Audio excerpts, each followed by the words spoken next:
You are listening to The Creative Impostor. I'm Andrea Klunder.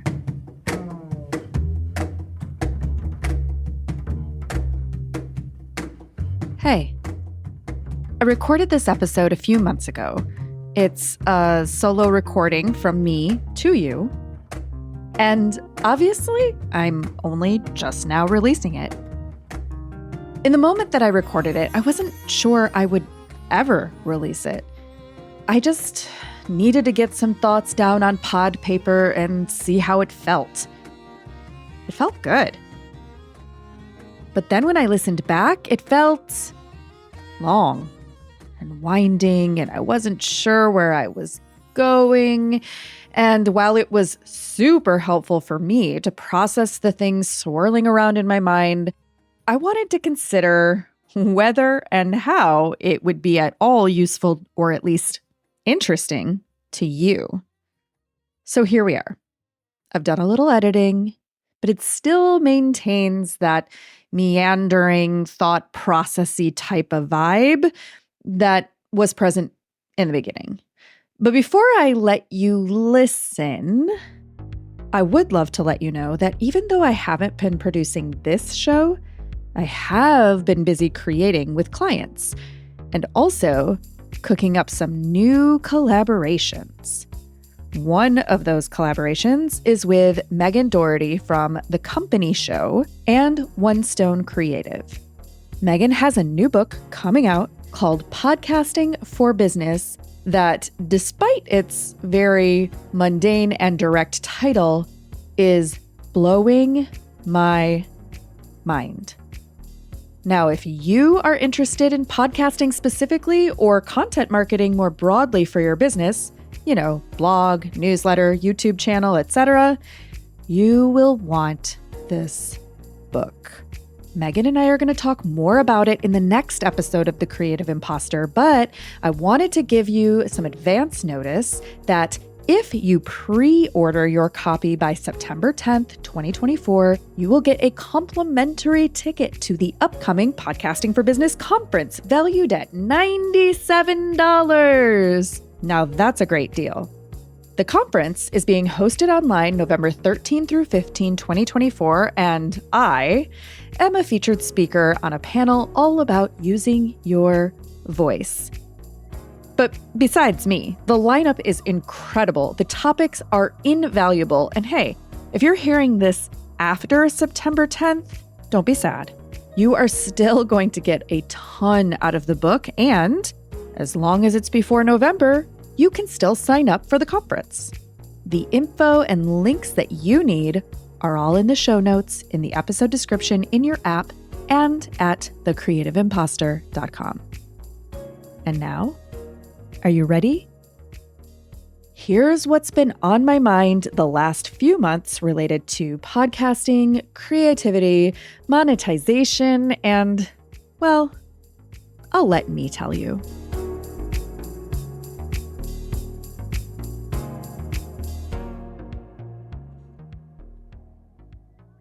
So I've been thinking about death lately, both in the literal sense and in the more metaphorical sense.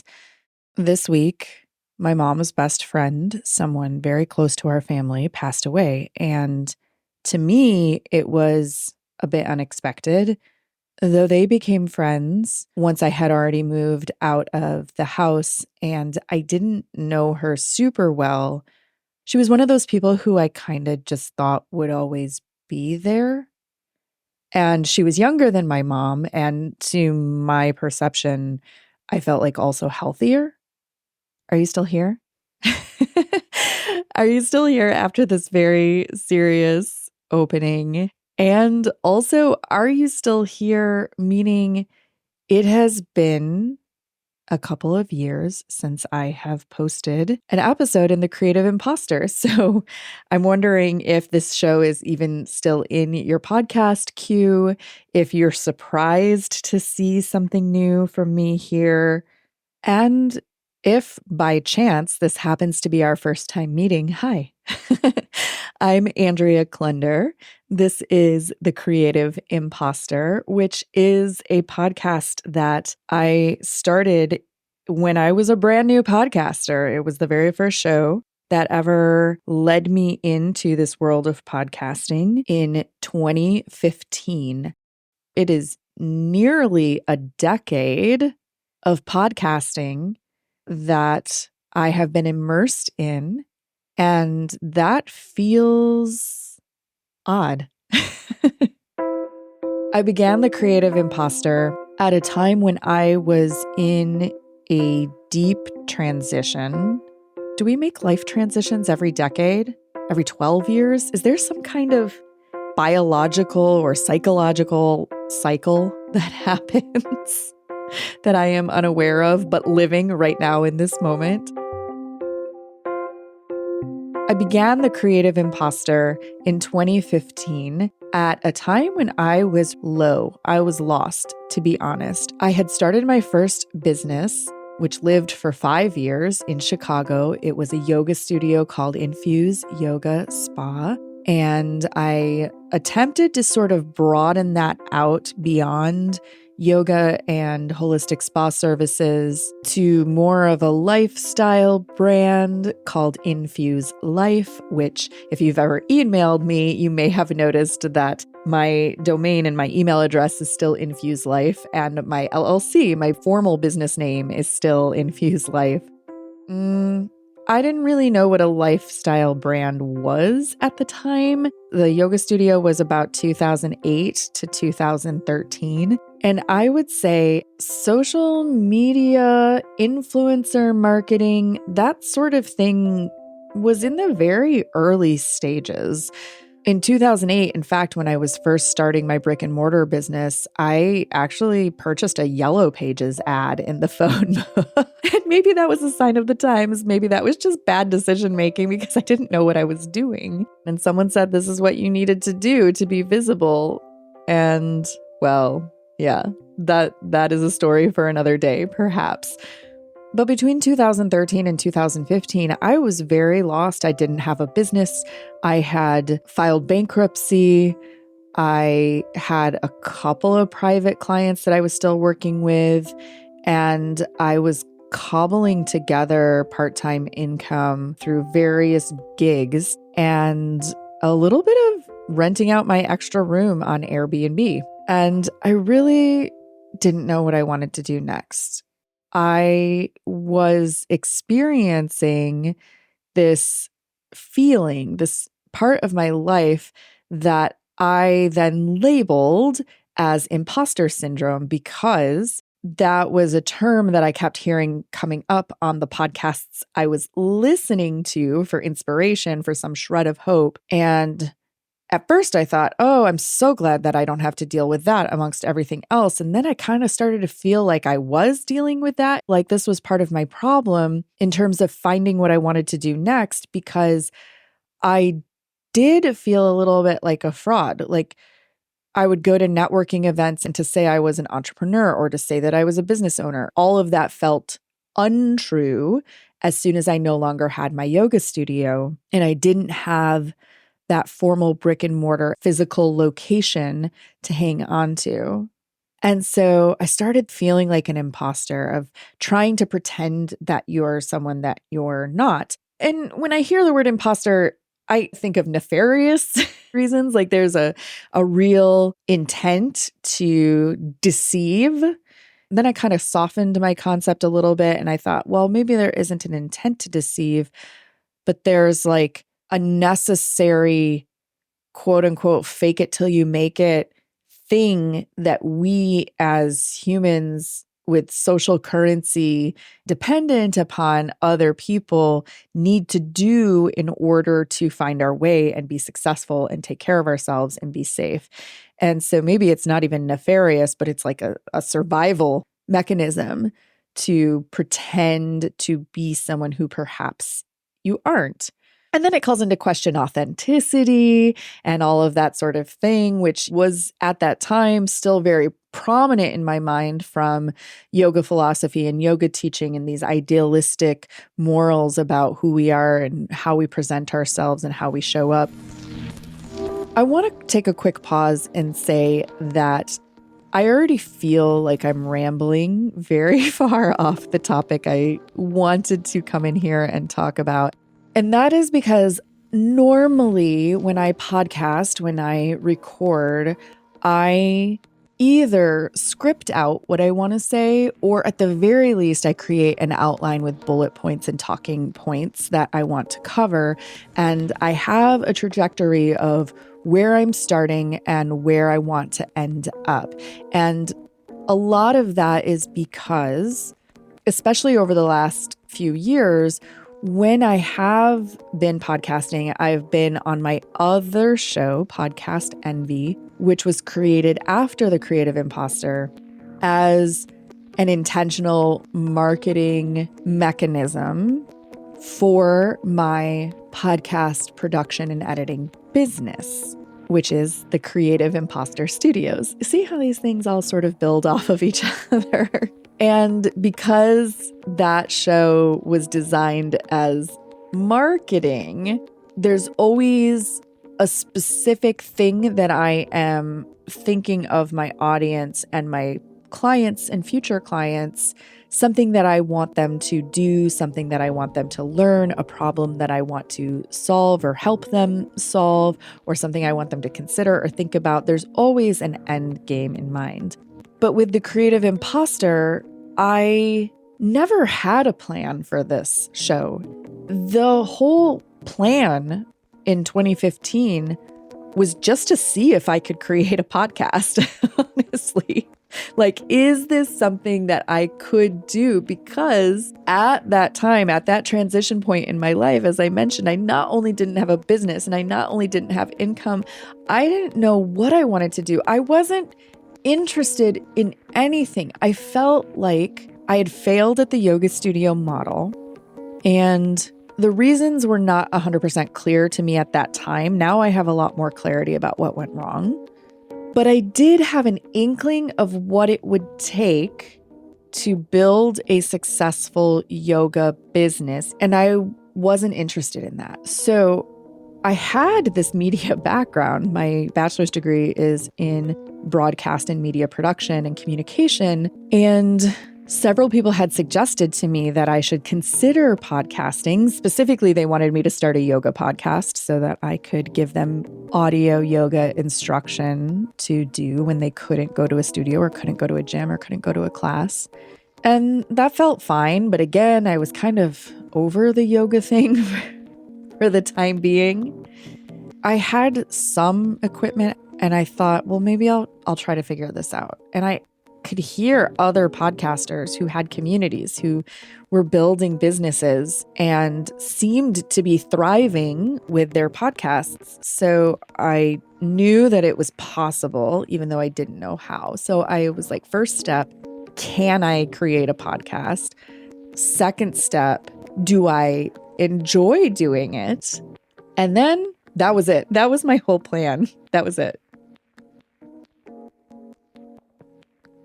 And I did create it, and people did listen to it, and people did want to be guests on my podcast for some strange reason. And I did really enjoy doing it, and I enjoyed talking about it, and I enjoyed learning about it. And I started to feel like, wow, I'm really a podcaster. Like, I didn't at a certain point feel like an imposter, like a fake podcaster. I was a podcaster.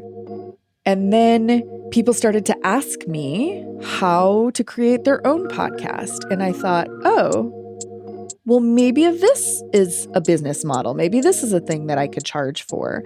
And so I started with launch consulting, and my first launch consulting client knew right away that she did not want to edit her own show and asked me if I could do it for her. And I was like, oh, I hadn't really ever considered editing someone else's show, because though I felt like a podcaster, I didn't feel like a podcast editor. Even though I was editing my own show, I had just been mostly self-taught and had kind of scrapped together my process or my skill set. And I thought, okay, yeah, sure, let's try this. And so I started editing her show. And then more clients came on and I was editing their shows. And then people started asking me about marketing strategy, and people started asking me bigger questions about not just the nuts and bolts of podcasting, but where it fits into their communication strategy, their outreach strategy, their marketing strategy, their brand strategy. Again, I was like, well, I'm a podcaster. I'm perhaps a launch consultant, and I'm a podcast editor. But do I know about podcast strategy? Am I a marketer? Am I a brand specialist? And at first the answer was no. And now the answer is yes, after years of just being thrown into these situations and these opportunities to help someone. The way that I operate is when somebody asks me something that I don't know, but I'm curious about, my brain will do everything to try to answer this question and solve this problem. And I'll go deep into the research. I'll listen to 100 podcasts on the topic. I'll research blog posts. I will find the answer. I'll figure it out. And that's always been how I do these things. And so now I'm thinking that the Creative Impostor has morphed into something new. And this is part of why I haven't posted in 2 years. Part of why I haven't posted in 2 years is because I've been really, really busy working on other people's shows. I haven't even been consistent with podcast envy, because at the end of a long week of producing and talking about and strategizing and editing other people's shows, the last thing I want to do is work on my own show, even though I feel guilty about it.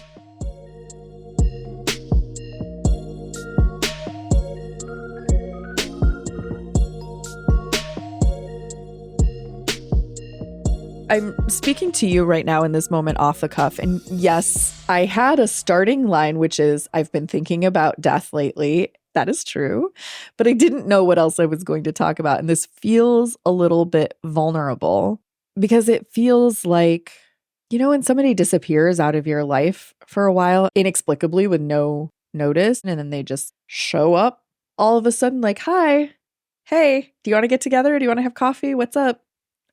It's kind of an awkward situation. That's what I feel like right now. And again, I don't know if you felt that way when I stopped podcasting. I don't know if you were listening to the Creative Impostor back in, 2015 to 2022. I don't know if you follow me on social media. I don't know if you're a brand new first-time listener, but this does feel really vulnerable to not have a plan and not know why I'm actually here or what I'm going to be doing with the Creative Impostor. Like, I've had consultants tell me that maybe I should just close it. Maybe it's run its course. Maybe I don't need to do it anymore. It doesn't have, again, a strategy, a marketing plan. It doesn't necessarily lead to any kind of new business. It doesn't support me financially. I don't make any money off of this show. And so why exactly does it exist? What is the point? But I didn't want to shut it down. Like, I kept feeling like this is where I started, and I will come back to this when I have something to say. And the last real episode that I had published was kind of a part one of a story that I was trying to tell. And that was not the last episode in the feed, which is called Podcaster Imposter, but episode 135 from January of 2022, a huge creative risk for the new year. And that was a part one, and it was a to be continued, and I never continued it. And I could tell you the rest of that story, but I don't think that's the most relevant thing in this moment. Talking about death is the most relevant thing.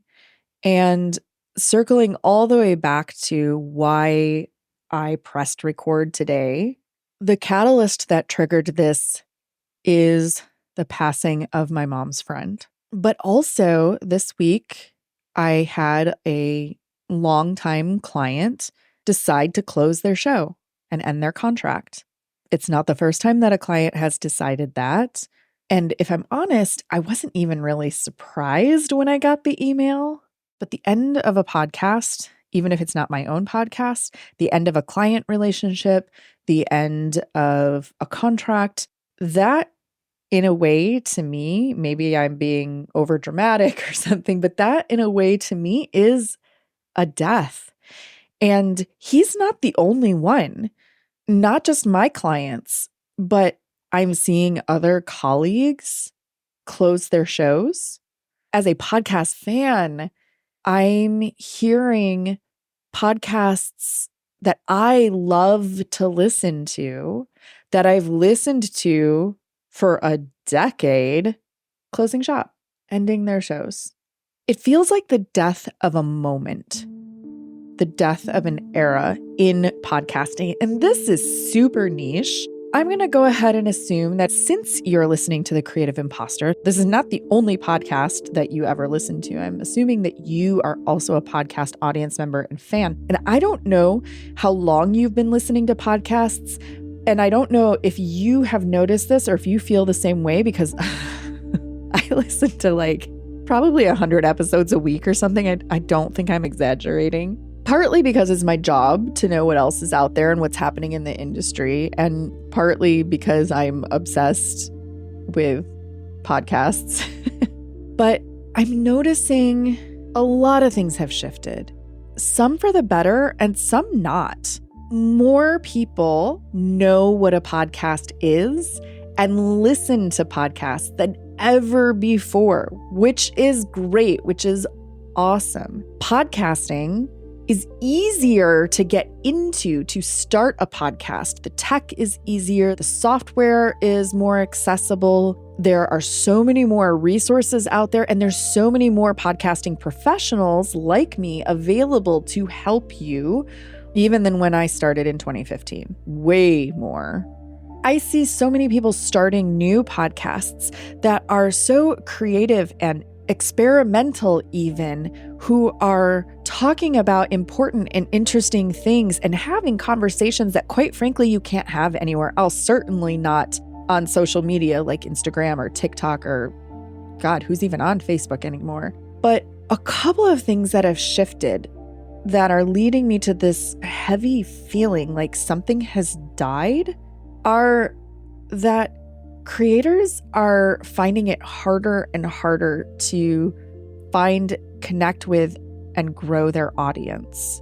Even though there's more audience out there for listening to podcasts, for some reason, it used to be a time when you could create a good quality show about a specific topic and you would be one of a few.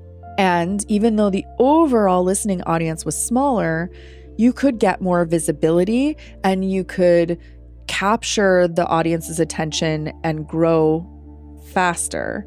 And now, even though we have more tools, more resources, more marketing channels, and a bigger audience to pull from who are already listening to podcasts, it's gotten harder. Not only that, but creators are feeling like they must monetize their podcast. And I never even heard the word monetize. I thought it was a fake word the first time I heard it.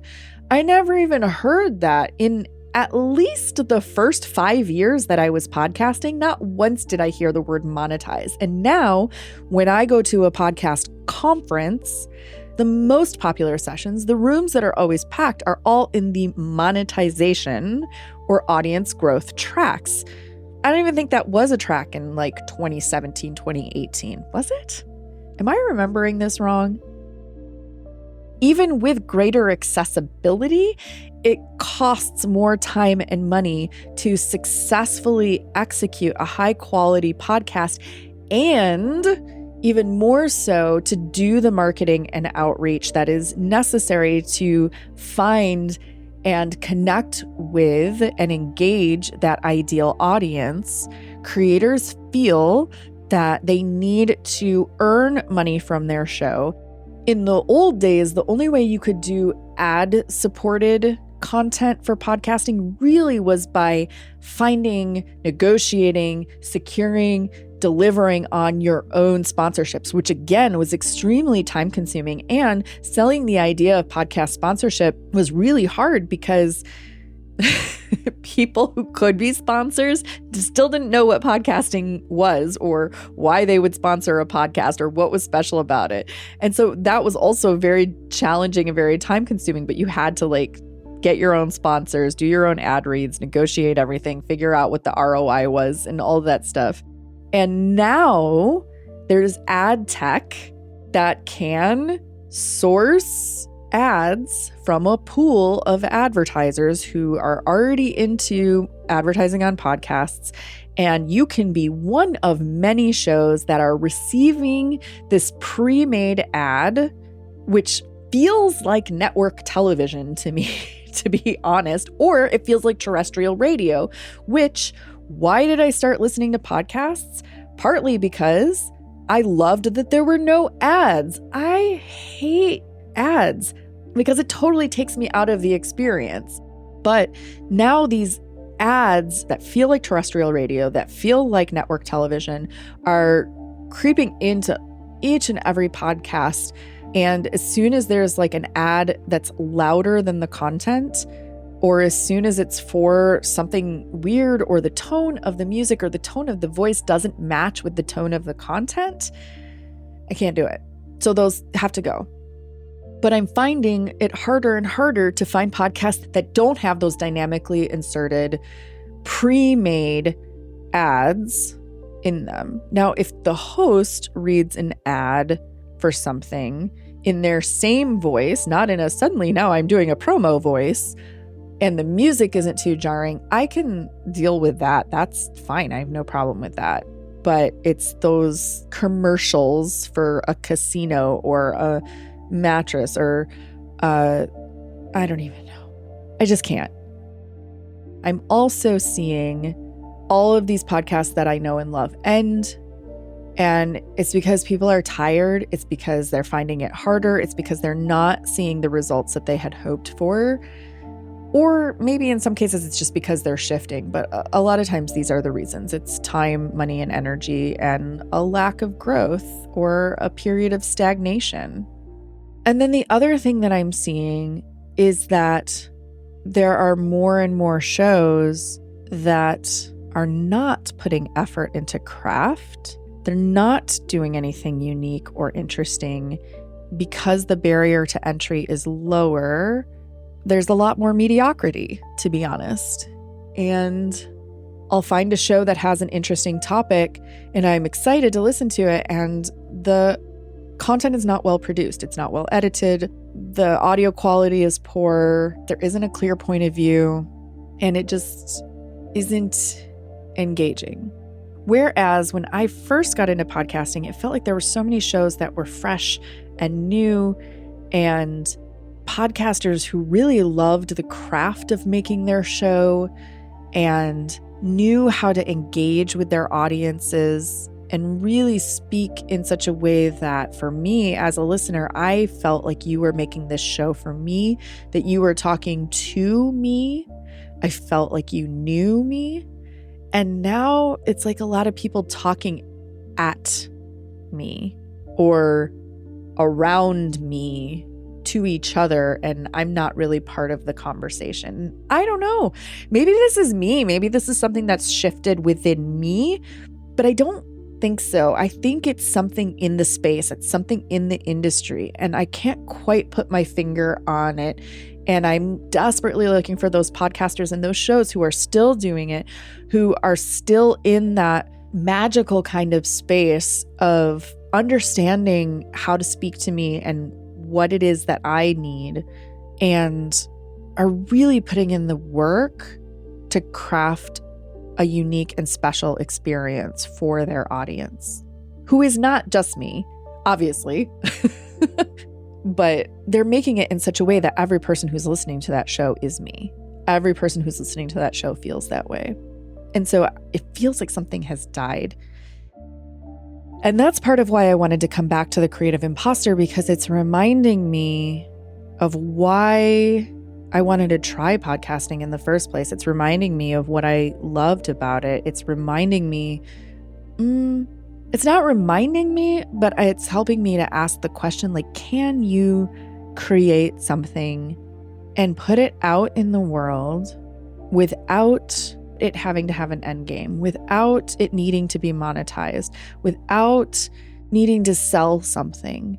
And is it worth the time and energy to do that?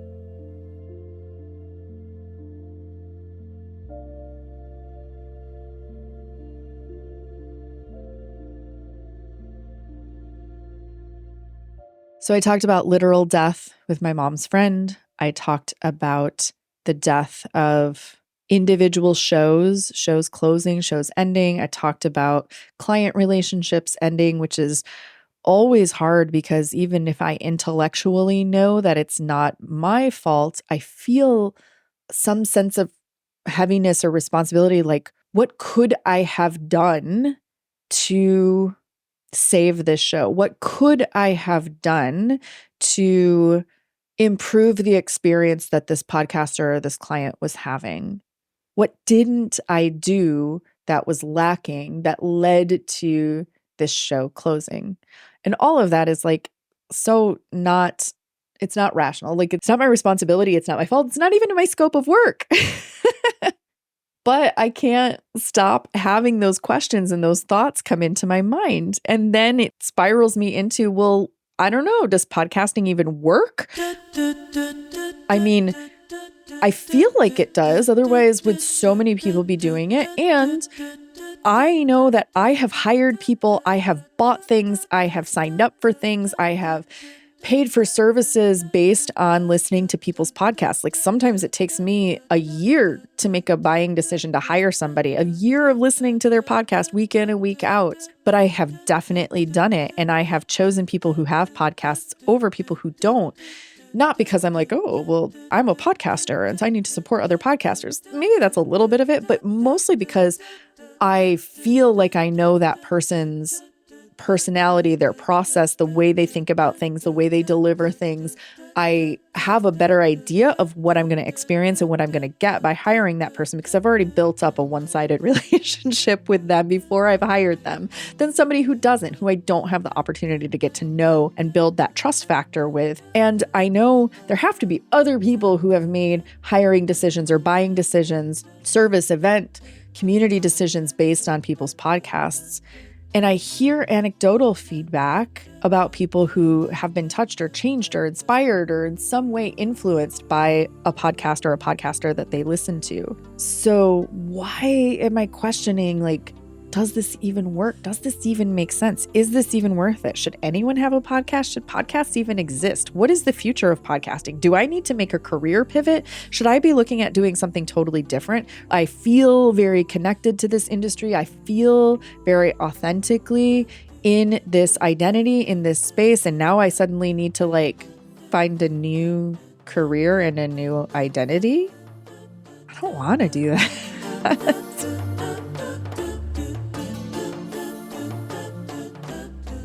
I mean, there's this whole existential dread, even on a personal level, that comes up at times like this, where, you know, that silly phrase like, oh, we're not getting any younger. But I just recently was having a conversation with a friend who I care very deeply about. And I've known this friend for 30 years, which is...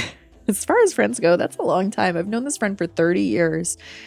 And we really only see each other and talk once, maybe twice a year. And there have been spaces of years in which we haven't connected or communicated at all. And he mentioned that recently, like within the last few months, he was very sick from COVID, sicker than he's ever been in his life. And I kind of laughed it off like, oh, didn't you get the most recent booster? And like, isn't the pandemic over? Why are you getting so sick from COVID now? Like, who gets so sick from COVID now? And I'm saying this in an exaggerated way right now because obviously it's still out there and it probably, I guess, is always going to be there now forever. And I kind of laughed it off that way and made a joke about it. But then later I was feeling horrible because the reason why I reacted that way is because it was uncomfortable to me. I started to think about how so much time can go by and we think that people and things are going to be there forever. I don't know what kind of weird psychosis this is we have as humans, but we have a real hard time with the concept of impermanence. It's like there's a phase that toddlers is it toddlers or infants? There's a phase in early childhood development where babies are realizing, because they think when they can see you, you exist. And when they can't see you, you don't exist anymore. They have this concept of impermanence hardwired. There's a specific word for it where the child has to learn that just because they can't see you, just because you've gone away for a moment, doesn't mean that you're gone, that you still exist. And that's what the whole game of peekaboo is. I'm still here. See, I'm here. I'm gone. I'm here. It's like teaching them that you still exist, that you haven't gone forever. That is a learned thing. And then now I think we get to a certain point where we have to relearn impermanence. We have to relearn that just because it's still there now doesn't mean that it always will be. And it made me very uncomfortable that he said how sick he had been, because it is somebody who I don't see or speak to often. And I was thinking, what if this person was suddenly gone? And that really shook me. I'm even shook just thinking about it right now. And it's not specific to him. I mean, in that moment, it was specific to him. But wow, there's so much that we take for granted. There's so much that we think, well, that'll be there when I'm ready to come back to it. My audience will be there when I'm ready to come back to them. You will be there when I'm ready to come back to you. My friends will be there once a year when I'm ready to connect with them and make time for them. My mom's friend will always be there for her. The creative imposter will always be here when I want to come back to it. The podcasting space will be there when I want to come back to it. And when these things go away or necessarily shift and change to a point where you don't even really recognize them anymore, it leaves a void. And that void is very uncomfortable for me. Did this get weird? Like, do you agree? Do you understand what I'm saying? It's like something maybe that you've neglected or avoided or just haven't prioritized for a while. And you think to yourself, it's okay. I can come back to that. It'll be there when I'm ready. And then suddenly you find that it's not, and you've missed that chance. You've missed that opportunity. And maybe you didn't fully appreciate it even while it was there. And then there's this void. And I actually want to go grab something. Hold, please. Okay, if you haven't figured this out by now, I'm a bit of an audio processor, meaning that sometimes there'll be a thought or a concept that's rattling around in my head that I can't quite come to a conclusion about. And I figure out what's going on, not necessarily by journaling or writing things down, but verbally, by talking them out.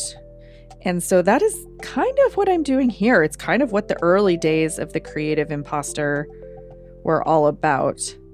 And as I'm talking, sometimes things will be clear, but sometimes I get to a point where I'm stuck again in the processing.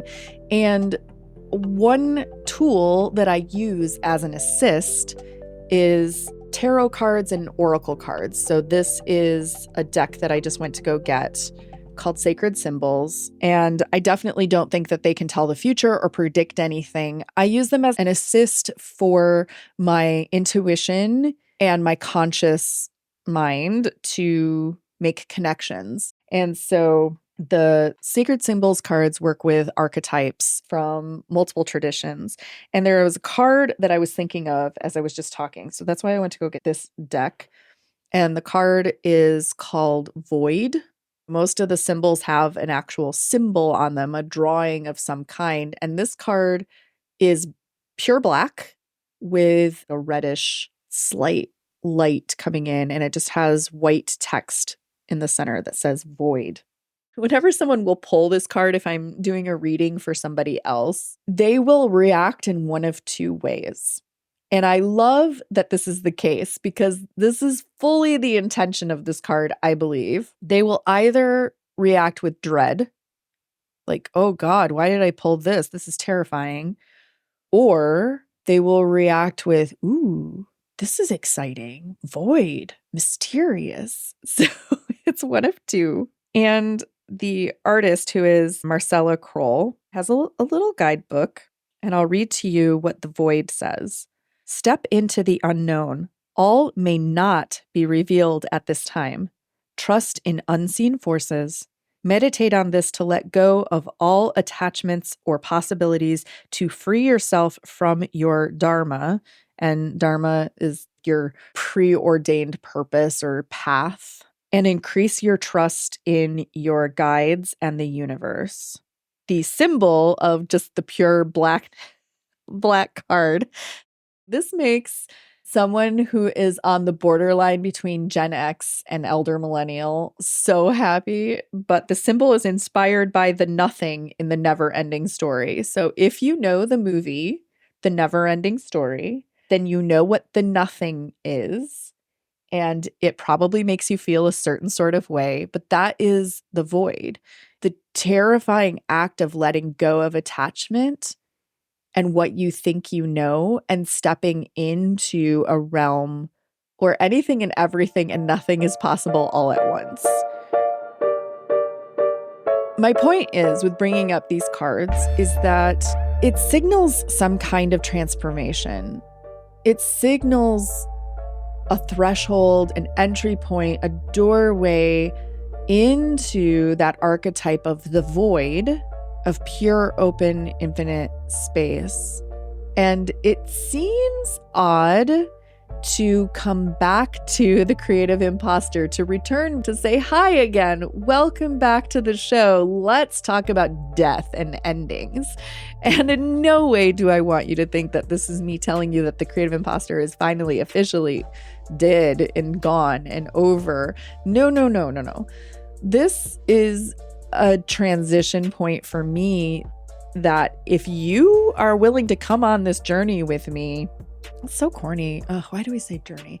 If you're willing to step into this realm of the void with me and be along for the ride as I verbally process whatever this transition or this change or this threshold or this transformation is, this cycle of my career and professional life, this this veil, not veil. Now I feel like I'm speaking in tarot terms. This atmospheric pressure of an ambiguous feeling of death. Where I want to leave you is not with archetypes and oracle cards. And where I want to leave you is not with this ambiguous mist in the air. And not even with death. But where I wanted to bring this back around to is creators. I love storytelling. I love producing. I love story editing. I love the craft of those things. I love creating. I want us all to be successful and us all to thrive and us all to have a clear path forward that is financially, economically rewarding and sustainable. And I don't know what that is. I don't know what that is for my business. I don't know what that is for other podcasters. I don't know what that is for my clients. There's a shift happening, but it's tentative and I don't see the direction right now. And I would like to. So I've been thinking about death lately, and I'm also thinking about transformation. And I'm curious, who you are, who is here listening to me right now and hasn't given up on the Creative Impostor and me.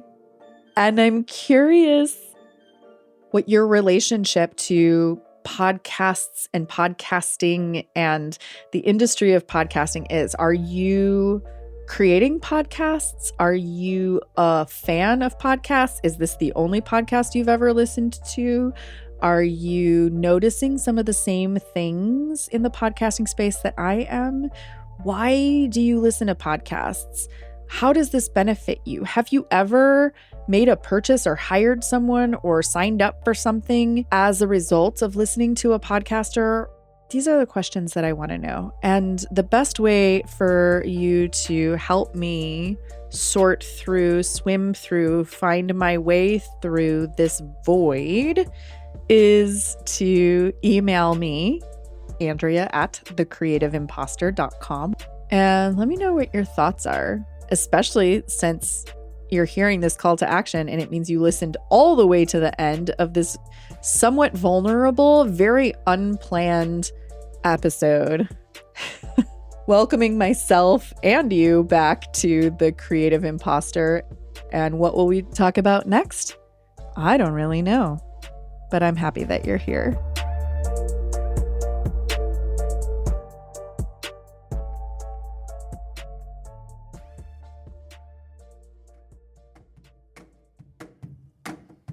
The Creative Impostor is produced, hosted, and edited by Andrea Klender, that's me, at the Creative Impostor Studios. Our theme music is by Jovia Armstrong. I thank you so much for listening, and this week, I encourage you to take a pause and think about how death is shaping your worldview. But not too much.